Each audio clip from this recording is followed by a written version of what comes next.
The second day of my marriage began with sunlight slipping through ivory curtains, soft and golden, like it was blessing my new life. I woke up smiling before I even opened my eyes, my lips already curved from the habit of happiness I had learned overnight. My bangles rested against my wrist, still unfamiliar but precious, chiming softly when I moved.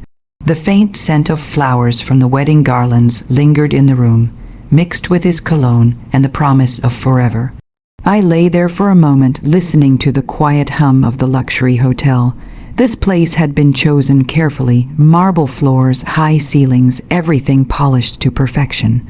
Just like our marriage, I thought, carefully chosen, perfect. He was still asleep beside me, his face calm, peaceful, as if the world had never taught him how to lie. I watched him the way only a woman in love does, memorizing features, convincing herself this was real, that this was home now. I traced the edge of the bed sheet with my fingers and felt a warmth in my chest that scared me a little. Happiness always felt fragile, like glass, but I trusted it anyway. "Good morning, wife," he murmured when he woke, smiling at me with that familiar charm. The word wife made my heart flutter. I smiled back, shy and proud at the same time. It felt unreal that after all those years of dreaming, waiting, compromising, I finally belonged somewhere. We had breakfast by the window. He talked about plans, trips we'd take, a house we'd decorate together, a life that sounded so solid when spoken aloud. I nodded, laughed at the right moments, imagining myself growing old with this man. Outside, the city moved on as usual, unaware that my entire universe had just been rewritten. Yet there were tiny moments I didn't understand. His phone buzzed more than once, and each time he turned it face down without looking. When I asked who it was, he smiled and said, "Work can't wait, even for a newly married man." I believed him. Love makes excuses faster than logic ever could. At one point, I caught him staring at the door, lost in thought, as if he was waiting for something or someone.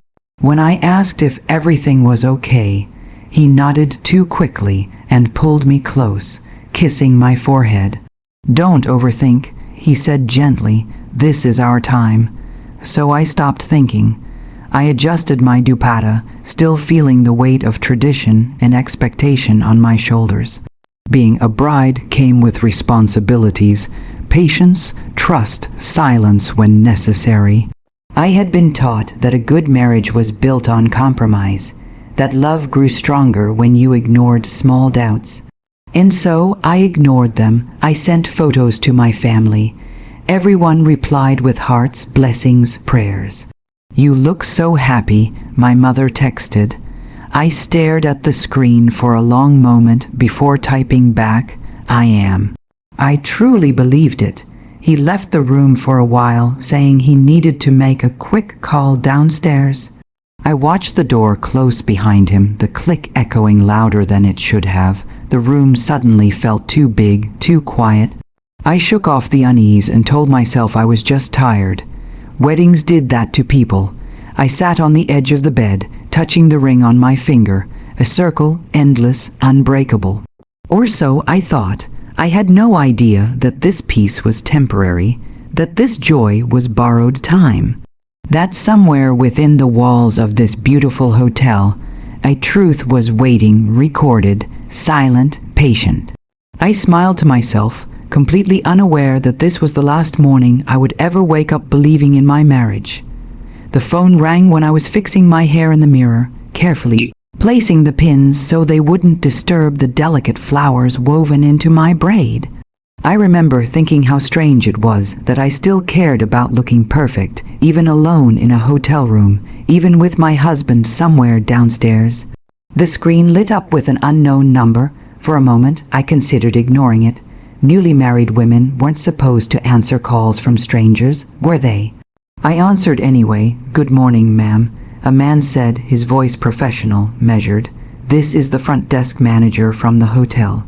My smile stayed in place, though confusion brushed against it. "Yes." "There's a matter we need to discuss with you, privately," he continued, choosing his words with care. "It won't take long." I glanced around the room, suddenly aware of how silent it had become. "Is something wrong?" There was a pause, just long enough to make my heart beat faster. "We've reviewed the security footage from last night," he said slowly, "and we believe you should see it." For a second I laughed, a soft, nervous sound that didn't feel like it belonged to me. "I think there's been a mistake," I replied. "We didn't have any issue." "I understand, ma'am," he said gently, "but it's important." The call ended before I could ask anything else. I stood there staring at my phone, my reflection pale in the mirror. Security footage, the words echoed in my mind, meaningless and terrifying at the same time. I tried to reason with myself. Maybe someone had complained about noise. Maybe they had confused our room number. Hotels made mistakes all the time. Still, my hands were shaking as I placed the phone down. I dialed my husband's number, once, twice. It rang unanswered. I told myself not to panic. He was probably still on that quick call he'd mentioned earlier. I slipped my feet into my sandals, my bangles clinking nervously, and took one last look at the room that had held my happiness only hours ago. The corridor outside was quiet, the carpet swallowing the sound of my footsteps. Every door I passed felt like a secret, every turn heavier than the last. I followed the directions the manager had given me, my heart beat loud enough to drown out reason. When I reached the security office, the manager stood up immediately. His expression wasn't accusing, it was apologetic. That scared me more than anger ever could. "Please have a seat," he said. The room was dim, lit mostly by the glow of several monitors mounted on the wall. Screens showing hallways, elevators, doors. Ordinary images that suddenly felt invasive. My fingers curled into my palm as I sat down, my stomach tightening with each breath. "I just want to understand why I'm here," I said, trying to sound calm. He nodded, of course. "I'll explain everything." But instead of explaining, he turned to one of the screens and clicked a few buttons.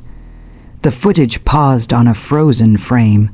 A hotel corridor I recognized immediately. My corridor, my floor. The timestamp in the corner showed a time that made my chest ache, late at night. Hours after the wedding, rituals had ended. Hours after I had fallen asleep, believing I was safe. "I don't want to assume anything," the manager said quietly, "but we felt it was our responsibility to inform you." The screen flickered. I leaned forward without realizing it, my breath shallow, my mind screaming for this to be anything but what it felt like. My heart pounded so violently I thought I might be sick. "Where is my husband?" I whispered, more to myself than to him. The manager didn't answer. He pressed play, and in that moment, before the truth even fully revealed itself, I knew.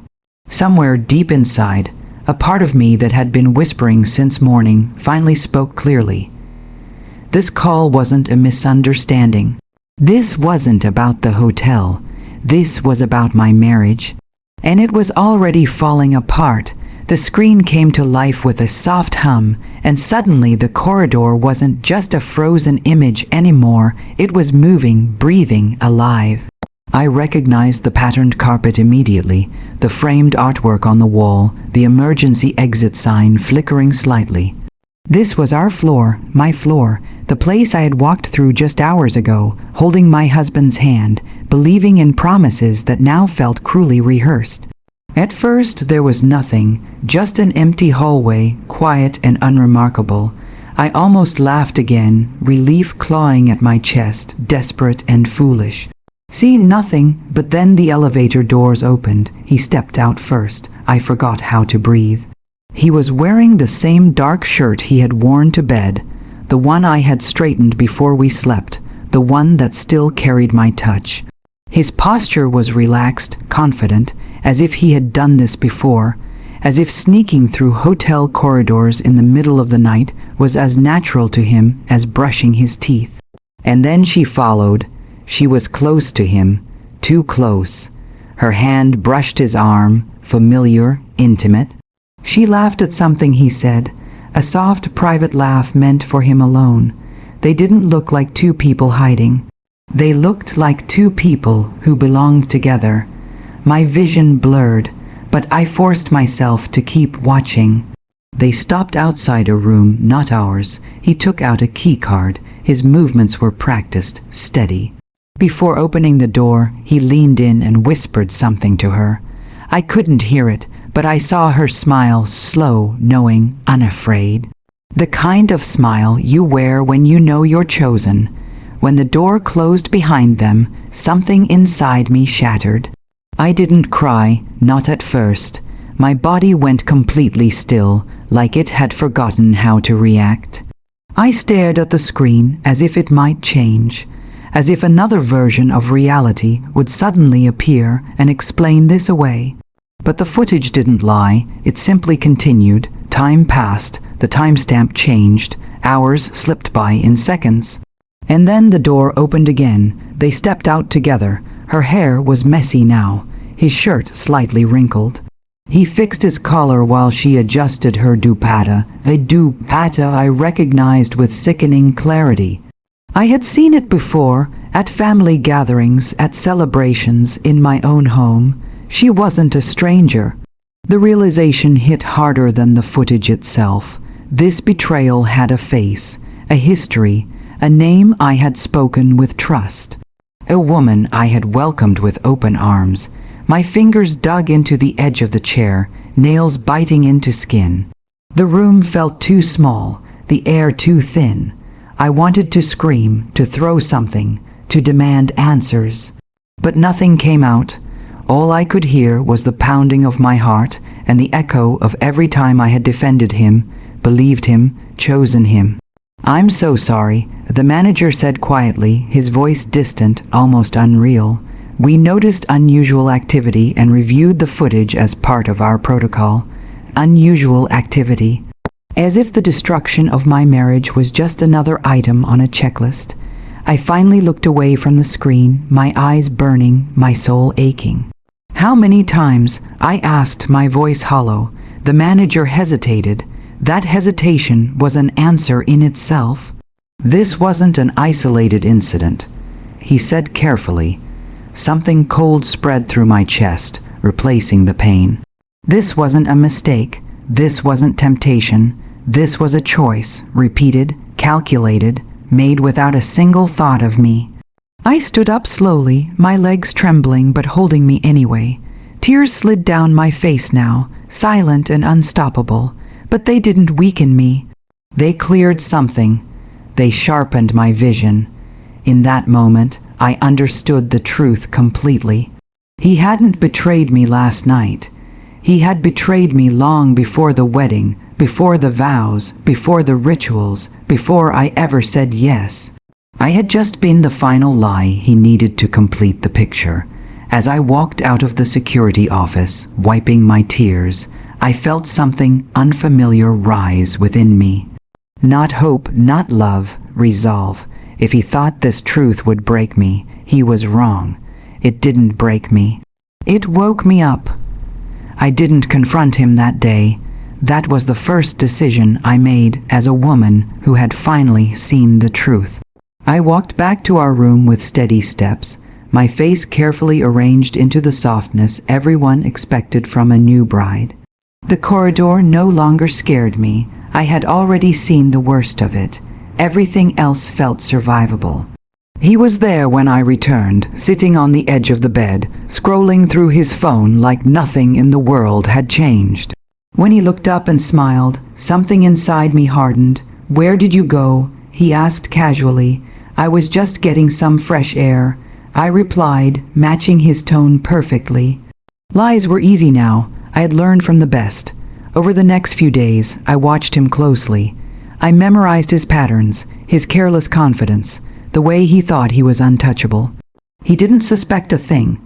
He still held my hand in front of others, still called me his wife with pride, still played the role he had rehearsed so well.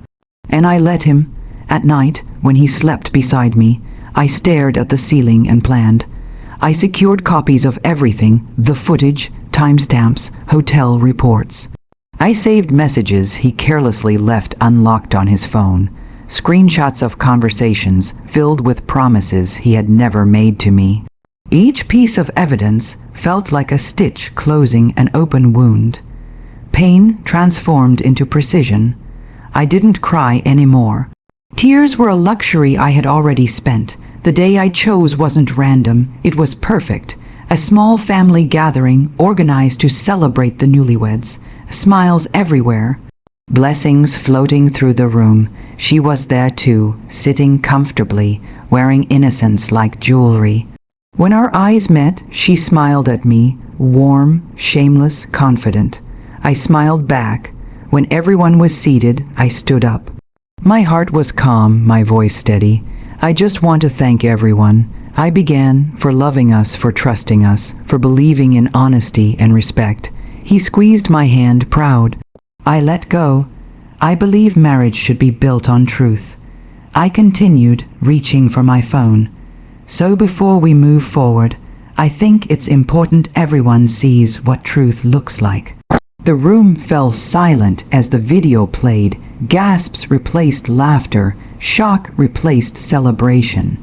His face drained of color, his mouth opening and closing like he couldn't find the right lie fast enough.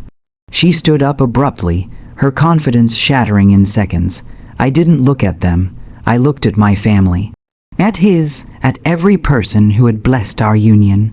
This, I said quietly, was filmed on the night of my wedding. No explanations followed.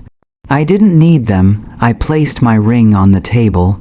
The soft clink echoed louder than any scream. I refused to be a part of a marriage built on betrayal. I said, I deserve more. And then I walked away. The aftermath wasn't loud for me. It was peaceful. Lawyers spoke where I didn't have to. Relatives whispered, but their words no longer reached me. I moved back into my life slowly, carefully, rebuilding trust with myself before anyone else. He tried to call, to explain, to apologize. I never answered, because the sweetest revenge isn't destruction. It's clarity. It's walking away with your dignity intact, leaving behind someone who will forever remember the moment they lost everything they didn't value. On the second day of my marriage, I lost a husband, but I found myself, and that was the beginning of a far better story.